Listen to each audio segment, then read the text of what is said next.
सुबह सुबह एक औरत खाना बना रही थी। उसकी अलमारी में तरह तरह के गिलास रखे थे। दोस्तों को लगा कि वह इन्हें बेचने वाली है, लेकिन उसने बताया कि ये सारे गिलास तो बस उसके पीने के लिए है और स्टोर रूम में इससे 3 गुना ज्यादा गिलास पड़े हैं। उसी समय शाओकुई की लंबी सांस ने शिंगजी का ध्यान खींचा। ब्रांच मैनेजर ने हाल ही में शाओकुई की गलतियां देखी थी और उसे समझाने का सोचा, लेकिन तभी शाओतिया ने उसे याद दिलाया कि शाम 6 बजे उसका डिनर है, तो वह जल्दी जल्दी बाहर चली गई। शिंगजी ने शाओकुई से पूछा कि आखिर हुआ क्या है। शाओकुई ने छिपाया नहीं।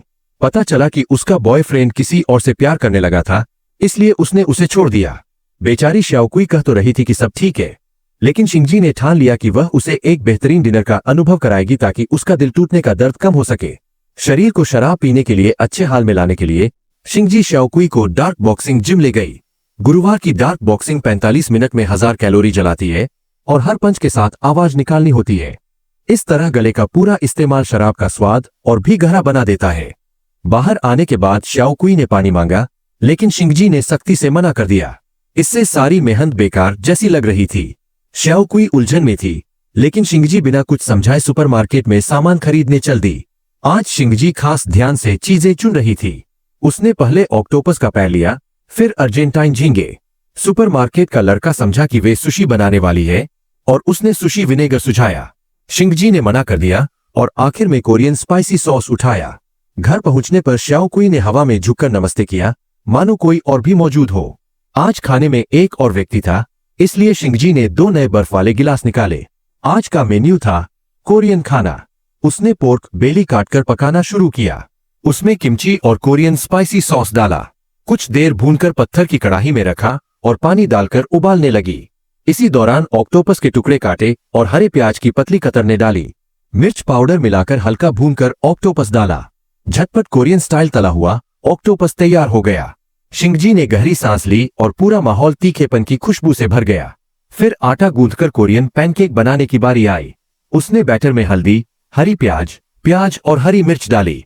बैटर को तवे पर मध्यम आंच पर सेंकने लगी। पैनकेक पक रहा था, तभी शिंगजी ने स्पाइसी सॉस में जेली और फर्मेंटेड बीन्स डाली, जिससे स्वाद और भी गहरा हो गया। उसमें टोफू और पके हुए लाल झींगे भी डाले।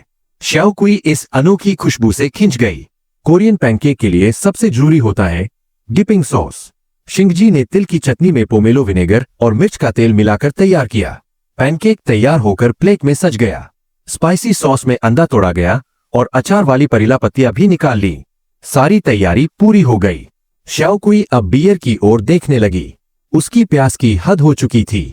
स्वाद बढ़ाने के लिए शिंगजी ने उसे सिखाया कि बियर 3 बार डालनी चाहिए। पहले कप सीधा रखकर ऊपर से धीरे धीरे डालो ताकि झाग पूरे गिलास तक भर जाए। यह झाग 30 सेकंड तक रहने दो। फिर दूसरी बार कप किनारे लगाकर धीरे से डालो, जिससे झाग ऊपर उठे। आखिर में तीसरी बार भरते समय ध्यान रहे कि झाग न टूटे। शाओकुई हैरान रह गई कि बियर में इतना झाग भी हो सकता है। दोनों ने टोस्ट किया और लंबे इंतजार के बाद बियर का पहला घूंट लिया। शाओकुई को यह बियर बेहद स्वादिष्ट लगी। शिंगजी मुस्कुराई और बोली, इसके लिए हमने पूरी तैयारी की थी। यह बियर अब तक की सबसे अनोखी होगी। शाओकुई ने सहमति जताई। वह पल उसकी कल्पना से भी सुंदर था। एक निवाला तीखे ऑक्टोपस का लेकर शाओकुई ने संतोष जताया। फिर बियर का घूंट लिया और स्वाद और बढ़ गया। उसे कभी नहीं लगा था कि शराब और तीखापन इतना अच्छा मेल खा सकते हैं। शिंगजी ने भी बियर का आनंद लिया और पैनकेक चखा। शाओकुई कुरकुरी बाहर और नरम अंदर वाली बनावट से हैरान थी। दोनों का पहला गिलास बियर बहुत जल्दी खत्म हो गया। उन्होंने फ्रिज से दूसरी बोतल निकाली। शाओकुई ने एक साधारण साइड डिश चखी और चौंकी कि यह भी कितना ताजगी भरा है। पत्थर की कड़ाही खोली गई, अंडे को चम्मच से तोड़ा गया और दोनों ने साथ साथ खाया। शाओकुई को अंदर बीन्स मिले। शिंगजी ने कहा कि बीन्स और स्पाइसी सॉस सबसे बेहतरीन मेल है। दोनों ने अब खाना गंभीरता से खाना शुरू किया। तीखा ऑक्टोपस खाते हुए शिंगजी ने संतोष दिखाया। शाओकुई ने भी बड़े चाव से खाया। स्वादिष्ट खाने की मौजूदगी ने न केवल उनका पेट भरा, बल्कि उन्हें जिंदगी की गर्माहट भी महसूस कराई। अगर कभी जिंदगी धोखा दे, तो शायद हमें टूटने की जगह और भी सकारात्मक और उजले मन से उसका सामना करना चाहिए।